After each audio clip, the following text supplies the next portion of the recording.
Donc, à partir de maintenant, je vais faire une série de vidéos qui concernent l'analyse de la relation au père, oui, au papa, au géniteur, hein.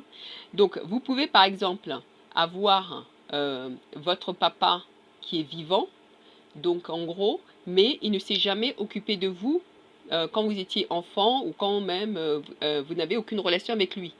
Donc, en ce cas, vous avez un géniteur, mais vous n'avez pas un papa. Et là, donc, ce qu'on va faire, on va analyser vos relations avec votre père. Donc, si par exemple vous êtes orphelin, disons que, par exemple, quand vous étiez né, votre papa était mort avant que vous soyez né. Si un de vos parents est vivant, il est important de pouvoir discuter avec ceux qui ont connu votre père pour connaître quelle était son attitude vis-à-vis de votre conception. Quelle était son attitude lorsqu'il a appris, par exemple, que votre mère était enceinte? Si votre mère lui a dit, si elle ne vous l'a pas dit, ça veut dire que vous devez écrire sur votre liste sur les relations avec votre père ce qu'il en est. Donc, quand vous étiez né, quelle était sa réaction?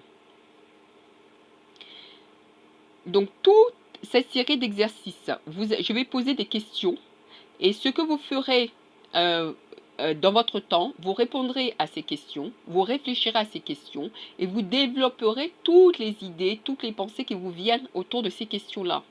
Donc si par exemple, vous allez découvrir des notions, des souvenirs et plein de choses autour de ces souvenirs, et ça va peut-être réveiller des aspects, par exemple des douleurs, ou ça va peut-être réveiller des péchés que vous avez commis, c'est-à-dire par exemple si vous étiez désobéissant vis-à-vis de votre père. Oui, c'est peut-être quelque chose de tout petit d'être désobéissant vis-à-vis de son père, mais ça veut dire qu'il faudra faire une délivrance autour du thème de l'autorité, une délivrance autour du thème de l'esprit de rébellion. Première question, y a-t-il eu une destruction de la relation avec votre père? Par exemple, si vous étiez enfant. Et en général, on vous explique, lorsqu'il y a une destruction de la relation d'un enfant avec son père, ça veut dire que le monde des ténèbres a pour but de voler ou de détruire la destinée de l'enfant. Donc là, ce qu'il va falloir que vous regardiez, il va falloir que vous examiniez la relation vis-à-vis de votre père. Est-ce qu'à un moment, il y a quelque chose qui a changé en négatif? C'est-à-dire, par exemple, on peut donner un exemple. Par exemple, si votre père rentrait, à chaque fois, par exemple, vous pouviez courir pour vous jeter dans les bras de votre père. Mais est-ce que quelque chose s'est passé qui a fait que tout à coup, quand votre père, vous le fuyez? Ça, c'est un exemple. Donc, on cherche à voir à quel moment dans votre vie, il y a eu destruction de la relation avec votre père. Donc, deuxième question. Votre père vous a-t-il aidé émotionnellement? Donc, on donne un exemple. Par exemple, vous étiez petit. Par exemple, vous vous êtes battu. Il y a eu un enfant qui vous a battu. Vous êtes rentré à la maison. Vous étiez en pleurs. Vous étiez triste. Donc, votre père vous a vu. Comment a-t-il réagi? Est-ce qu'il est venu vous voir pour vous demander « Oh, qu'est-ce qui s'est passé ?» pour avoir des informations. Ou quand il vous a vu, vous étiez en train de pleurer, il est sorti, il n'en avait rien à faire. Donc là, dans le premier cas, le père va en fait montrer par un geste qu'il veut vous aider émotionnellement. Et par exemple, en parlant avec vous, d'autres parents vont par exemple discuter avec l'enfant, expliquer les situations ou même par exemple aller voir l'autre enfant ou les parents de l'autre enfant pour aider à régler la situation. Par contre, dans la deuxième situation, le père ne sort, c'est-à-dire qu'il ne s'occupe même pas de la détresse de l'enfant.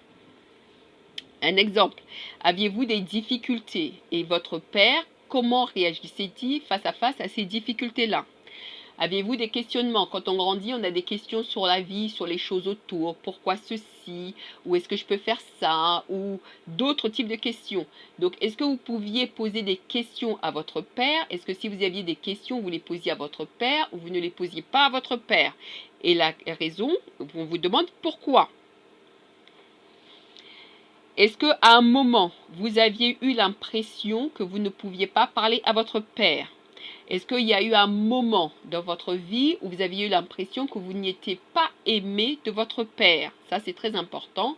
Donc, si à un moment vous avez l'impression que vous n'étiez pas aimé par votre père, est-ce que vous pouvez expliquer pourquoi? Quelles sont les évidences? Comment vous pouvez prouver, par exemple, que non, mon père, mon géniteur ne m'aimait pas? Autre question.